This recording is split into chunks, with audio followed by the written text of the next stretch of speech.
This episode of the Kill Innovations podcast is brought to you by listeners like you. You can become a supporter by visiting shop.philmckinney.com and making a contribution. Your support helps defray the cost to produce, host, and stream the show.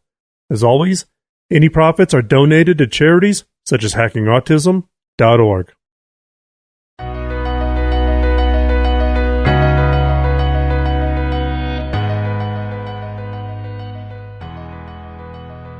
I'm Phil McKinney, and welcome to Season 11 of the Kill Innovations podcast, a show about ideas, creativity, and innovation.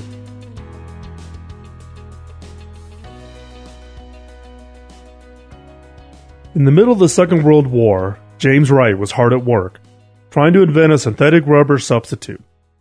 He was employed by the U.S. War Production Board, who was very interested in cheaper options for rubber as the war had led to severe shortages. During World War II, Japan had invaded the rubber-producing countries. Rubber was vital for the production of rafts, tires, vehicles, aircraft parts, gas masks, and boots. In the U.S., all rubber products were rationed. Citizens were encouraged to make the rubber products last until the end of the war, and to donate spare tires, boots, and coats. When I was little, my dad would set me down and tell me stories of what it was like to be a kid during World War II. And the rationing of gasoline, food, and especially rubber. He and his friends, as part of their Boy Scout troop, would go door to door asking their neighbors to donate their old boots and tires so they could be used for the war efforts. My grandmother shared stories of growing her victory garden in the backyard, and then sharing the results with people who were struggling. Both my father and grandmother considered themselves incredibly lucky when compared to others who went through during the war. As you can imagine, the pressure to come up with an alternative to rubber was intense. Hundreds of experiments were made in laboratories across the country. In one such experiment, Wright had added boric acid to silicon oil and created a substance that stretched when pulled slowly, but snapped if it was pulled too quickly. It would bounce off the floor and off the walls. It had a high melting temperature, and it never became moldy. Now, while the characteristics and the properties were interesting, it was not a viable substitute for rubber. Said another way, his innovation effort was a total failure, given the objective to find a viable substitute for rubber. Now, Wright knew he had created something interesting, but he could not find any practical use for it.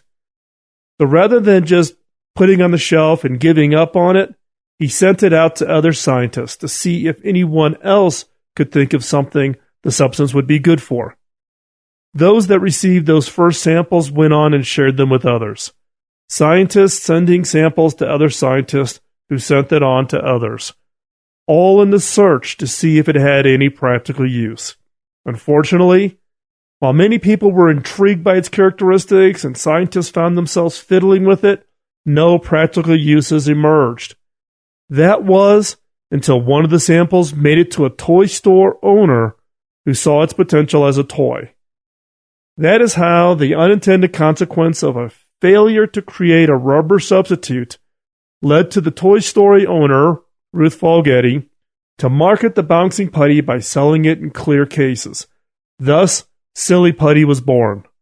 Wright had the persistence necessary to pursue a failed idea. Even though he wasn't sure what he had invented, he knew it must be something special. We all could take a lesson from Silly Putty. Namely, how can you transform a failure and see new opportunities for it? So did Wright's invention end at Silly Putty? No. After its success as a toy, other uses were found. In the home, it's even used today to remove substances such as dirt and lint and pet hair or ink off the wall or various surfaces in the house. The material's unique properties also found niche in the medical and scientific applications. Physical therapists use it for the rehabilitative therapy of hand injuries.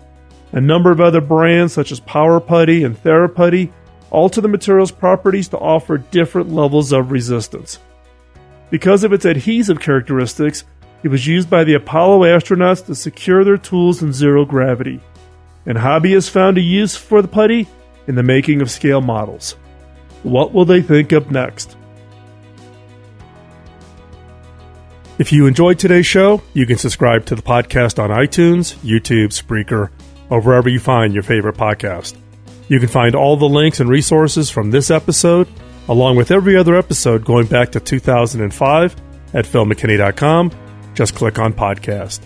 I would love to hear your feedback, such as your thoughts on the new format for the show, topics you would like covered, or any questions you might have. Ping me on Twitter at Phil McKinney, all one word, or on LinkedIn or Facebook. You can find links to where I hang out on social media at philmckinney.com. And as always, thanks for listening.